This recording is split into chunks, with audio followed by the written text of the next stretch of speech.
सलाम नमस्ते सत श्री अकाल, मैं हूं रजा और आप देख रहे हैं रजाग्राफी की सबसे खास रिपोर्ट। एक वीडियो में पूरी दुनिया की तमाम अपडेट, अंतरराष्ट्रीय प्राइम टाइम रिपोर्ट में आपका स्वागत है। सबसे पहला और बड़ा अपडेट यह है कि अमेरिका ने खुद भारत को चेताया है कि आपके पड़ोस में यानी चाइना तेजी से एक नए तरह का हथियार, एक नए तरह का एडवांस परमाणु हथियार बना रहा है। ये काफी एडवांस होगा और ये इतना एडवांस होगा कि चाइना कुछ ही दिनों में ऐसा परमाणु हथियार, परमाणु मिनी हथियार बना लेगा जो हथियार न रशिया के पास है, जैसा हथियार न अमेरिका के पास है। अमेरिका और रूस को टक्कर देने के लिए चाइना नए नए परमाणु हथियार बना रहा है, जिसमें उसे कामयाबी मिल रही है। चीन की टेक्नोलॉजी काफी एडवांस है और ऐसा हथियार न अमेरिका न रूस के पास होगा। आजाद, अब इस मामले में भारत के लिए बहुत बड़ी खतरे की घंटी है, लेकिन भारत पर कोई फर्क नहीं पड़ता क्योंकि हमारे पास गोबर है। गोबर लेप लेंगे, परमाणु हमला होगा, कोई रिएक्शन नहीं होगा। मोदी मोदी कर देंगे, ऐसे मिसाइल आ रही होगी, श्यू करके मुड़ जाएगी। ला ला ला ला ला।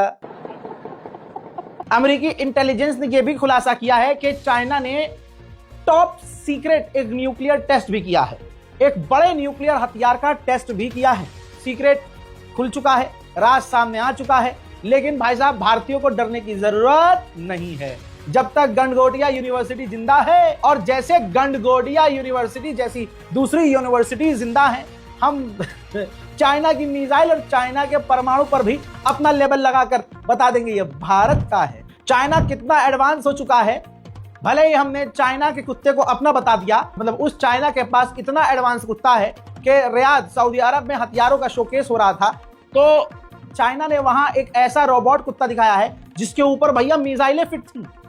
तो चाइना कहां पहुंच गया है और हम नहीं यार, रमजान चल रहा है, रमजान में मेरे मुंह से कुछ उल्टा सीधा निकल गया लोग मुझे ही बोलेंगे कंट्रोल कंट्रोल। हजरत मोहतरम, इधर भारत के प्रधानमंत्री माननीय नरेंद्र मोदी इजराइल जाने की तैयारी में है और इसमें भारत को बड़ा फायदा होने वाला है। भारत इजराइल से $10 बिलियन की हथियारों की डील करने वाला है, जिसमें एयर डिफेंस सिस्टम हो, मिसाइल हो, छोटे हथियार हो, बड़े हथियार हो, इस तरह की कई तरह की चीजें। और यहाँ नहीं, ये समझ लीजिए कि बंदूकें हैं, एडवांस राइफल है, एडवांस ऑटोमेटिक गन्स हैं, इन तमाम चीजों की डील हो सकती है। वहीं भारत की DRDO का रौला तो है भाई, हमारा जो आकाश एयर डिफेंस सिस्टम है काफी कामयाब एयर डिफेंस सिस्टम है। अब ग्रीस बात कर रहा है भारत से आकाश एयर डिफेंस सिस्टम लेने के लिए। ग्रीस के पास S-300 है, लेकिन वो उसको रिप्लेस करना चाहता है भारत के आकाश एयर डिफेंस सिस्टम से। हजरत, गुलाबी जानवर इतना बौखला गया है, डोनाल्ड ट्रंप इतना बौखला गया है कि अपनी कोर्ट से चिढ़कर उसने 10% टैरिफ बढ़ाया और कुछ घंटे के बाद 15% कर दिया। 5% और जो टैरिफ हम सब पर लगा हुआ है वो तो है ही, अब 15% और टैरिफ लगा दिया गया है। भारत की गंडोली मीडिया कुछ भी हो जाए मास्टर स्ट्रोक बताती है। भारत पर 10% टैरिफ लगे तो मास्टर स्ट्रोक, 18% टैरिफ लगे तो मास्टर स्ट्रोक। डोनाल्ड ट्रंप को गुस्सा आया और डोनाल्ड ट्रंप ने 15% टैरिफ लगाया तो इस पर भी मास्टर स्ट्रोक। भाई वैसे तो मैं औरत का विरोधी नहीं हूं, मेरी भी माएं बहनें हैं भाई, मेरे खानदान में भी औरतें हैं, मैं कौन सा रोबोट से पैदा हुआ हूं हजरात। लेकिन मैं जब बात बोलता हूं ना तो रट भी रह जाएगी किसी जिंदगी झंडबा फिर भी घमंडबा। दोस्तों, महिला जो है ना जात, भाई साहब हदीस में है ना, ये पसली से बनी, ये नहीं आ रही इसमें भाई, किसी के नहीं आ रही। जापान की इतिहास की पहली महिला राष्ट्रपति बनी, महिला है ना, महिला बनी पहली बार जापान की। उसने बनते ही चाइना को उल्टा सीधा बोल दिया, किसके समर्थन में? ताइवान के समर्थन में। हाँ, फिर इसके बाद क्या किया, जो रशिया से शांति की बात चल रही थी, जापान की महिला राष्ट्रपति के आने से वो रूस से शांति की बातचीत बंद हो गई। ठीक है, चाइना से बिगाड़ हुई, रशिया से बिगाड़ हुई और इस औरत की बयानबाजी की वजह से भाई साउथ कोरिया की टेरिटरी और जापान के बीच में मामला खराब हो गया। यानी जापान और साउथ कोरिया के बीच में जमीन को लेकर विवाद हो गया। एक औरत फसाद की जड़, एक औरत पूरे घर को तबाह करती थी और आज एक गलत औरत भाई साहब मुल्कों के रिश्ते खराब कर रही है।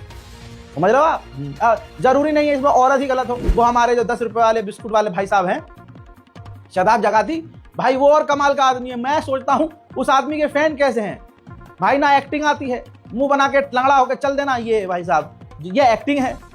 वो तो भाई भला हो भाई, बादशाह का उसने शेयर कर दिया, जमीन से उठा के आसमान पर रख दिया, वो 7वें आसमान पे।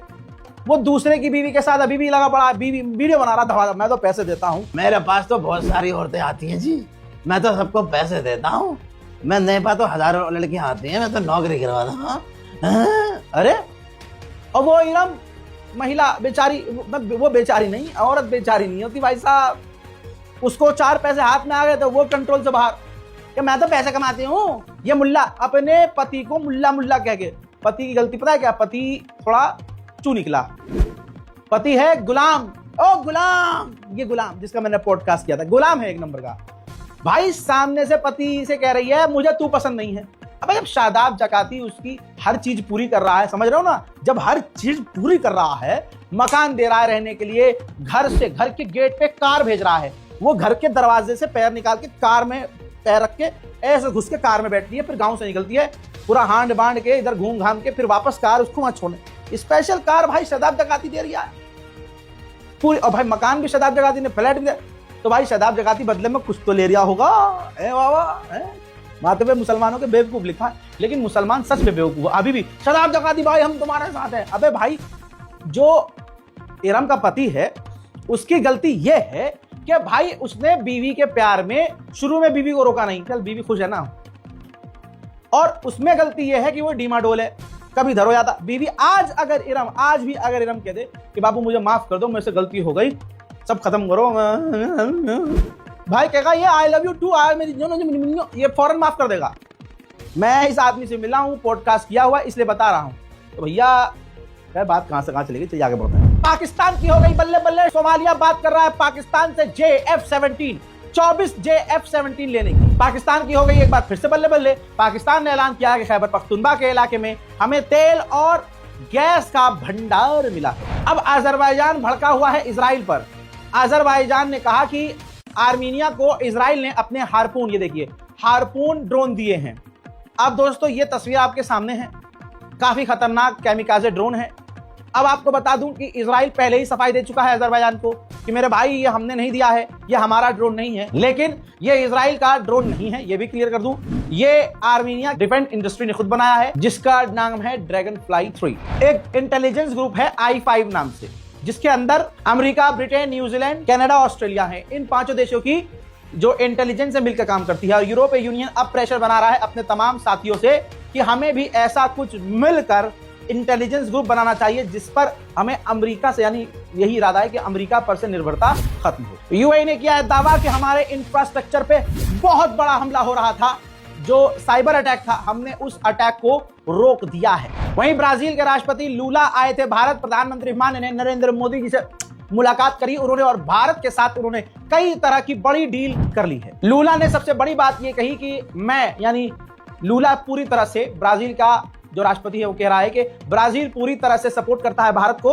तो यूएन में भारत को परमानेंट सीट मिलनी चाहिए। तुर्की को मिली बड़ी कामयाबी, तुर्की ने कान फाइटर जेट के 3 प्रोटोटाइप, तस्वीर आपके सामने, 3 प्रोटोटाइप तैयार कर लिए हैं। जी हां, बड़ी तेजी से 5th जनरेशन का फाइटर जेट तुर्की तैयार कर रहा है। सूडान से बड़ी जानकारी, सूडान के अंदर आतंकवादी संगठन को लीड करने वाले जनरल ने माना है कि हां, हम अलग देशों से यानी कोलंबिया से लोगों को फौज में अपनी टुकड़ी में भर्ती कर रहे हैं। वहीं वेनेजुएला ने लगभग 380 पॉलिटिकल कैदियों को आजाद कर दिया है। अमेरिका ने क्यूबा का पूरा घेराबंदी किया हुआ है कि क्यूबा से कोई आ नहीं सकता, क्यूबा कोई जा नहीं सकता। इस बीच में सबूत आपकी स्क्रीन पर, रूस से एक ऑयल टैंकर तेल लेके निकला है जो तेजी से क्यूबा की तरफ बढ़ रहा है।